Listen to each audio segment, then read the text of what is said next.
A big development in downtown is raising some questions when it comes to workers' wages. Coming up, we'll tell you why City Council is now taking a look at this project. Also, future development, a big topic on the schedule for Austin city leaders today. We'll break down affordable housing and developer benefits just ahead this morning. Good morning, everyone, and welcome. I'm Sally Hernandez. I'm Brian Sanders. Just about 5:30 on this Thursday morning, June 27th. Amanda is watching your roadways, as she does every morning. Anything out there to get in your way? We got you. Future development is a big issue over at City Hall today.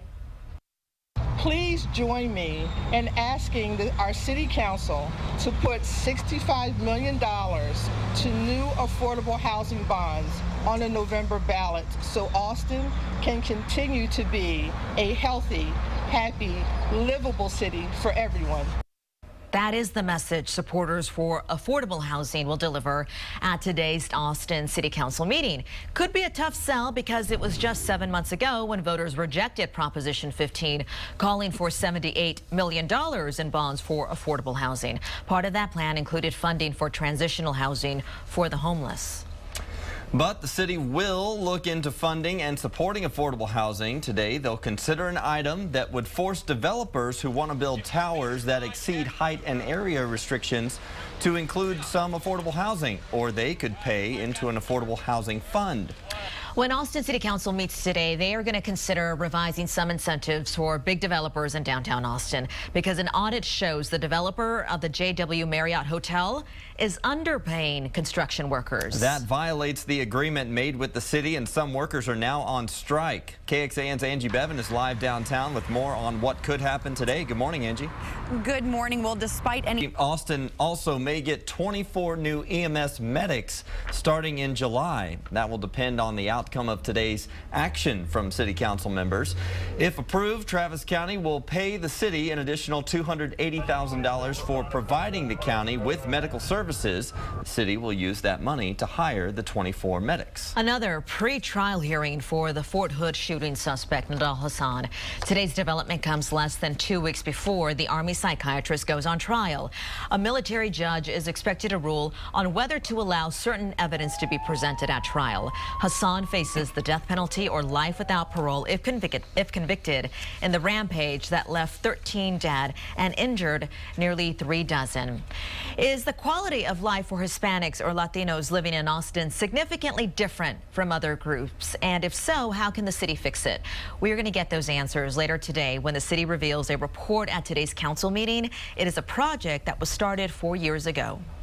In Washington, immigration reform is making progress. The Senate is on track to vote before next week's July 4th break. But that effort could hit a wall in the House where Republicans are in control. Tracy Potts is on Capitol Hill this morning to explain why. Hispanic groups are pressuring Republicans to pass comprehensive immigration reform. Pass immigration reform now. We don't want more small pieces. The Congressional Hispanic Caucus makes its push this afternoon. The ayes are 69, the nays are 29. They want to see the Senate plan become law.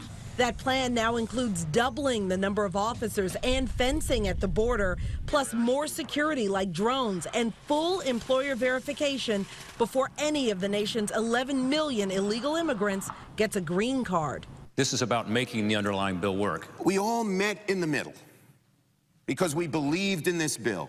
House Republicans don't. They're drafting their own plan. Speaker John Boehner has said they won't even vote on the Senate's version. We'll hear more from him today. Republicans want security first before a path to citizenship, but that could take years. These people are going to be here, and the best thing that we can do is bring them out of the shadows. Today there's a hearing on how to best secure the border and keep more illegal immigrants out. Tracy Potts, NBC News, Washington. President Obama is in Senegal this morning. It's the first stop of his 3-country tour of Africa. He'll also be visiting Tanzania and South Africa. Aides say the tour will focus on trade, investment, and promoting democracy. The expense, though, of the president's trip is raising some eyebrows. His trip to Africa is estimated to cost taxpayers $100 million. There are also no plans right now to see Nelson Mandela in the hospital. The White House says they will leave that up to Mandela's family to decide if Obama should visit the anti-apartheid leader. South Africa officials won't confirm if Nelson Mandela is on life support. President Jacob Zuma canceled a planned trip to Mozambique after visiting the ill former president last night. That seems to speak to Mandela's deteriorating health. Many have gathered outside of the hospital in Pretoria with candles and flowers to show their support. The 94-year-old originally went in earlier this month for a lung condition. Actor James Gandolfini will be laid to rest today. His funeral will be at the historic Cathedral of St. John the Divine in Manhattan. Yesterday, there was a private viewing for the Sopranos star in his hometown of Park Ridge, New Jersey. Gandolfini died of a heart attack in Italy last week. He was 51 years old. Time check right now is 5:37, and a family is sharing their pain after a dad drowns while playing with his kids. It happened Tuesday at McKinney Falls State Park. Herbie Wattis was playing with his two young kids in the water, his 3-year-old son on his back and 10-year-old daughter nearby, when they all slipped into a drop-off. The family says Wattis did not have insurance, and so now they're collecting donations for his funeral. And he didn't deserve that. He needs to have a proper burial so he can rest. He needs to rest.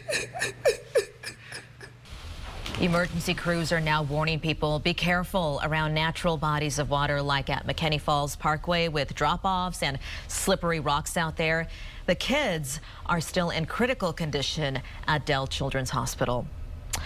Make sure you boil your water if you live on Kenny Avenue from Collier Street to Barton Springs Road, because a 24-inch water main was repaired in that area overnight. Austin Water wants you to bring that water to a boil and then keep it there for 2 minutes. We will, of course, let you know when that water alert is over.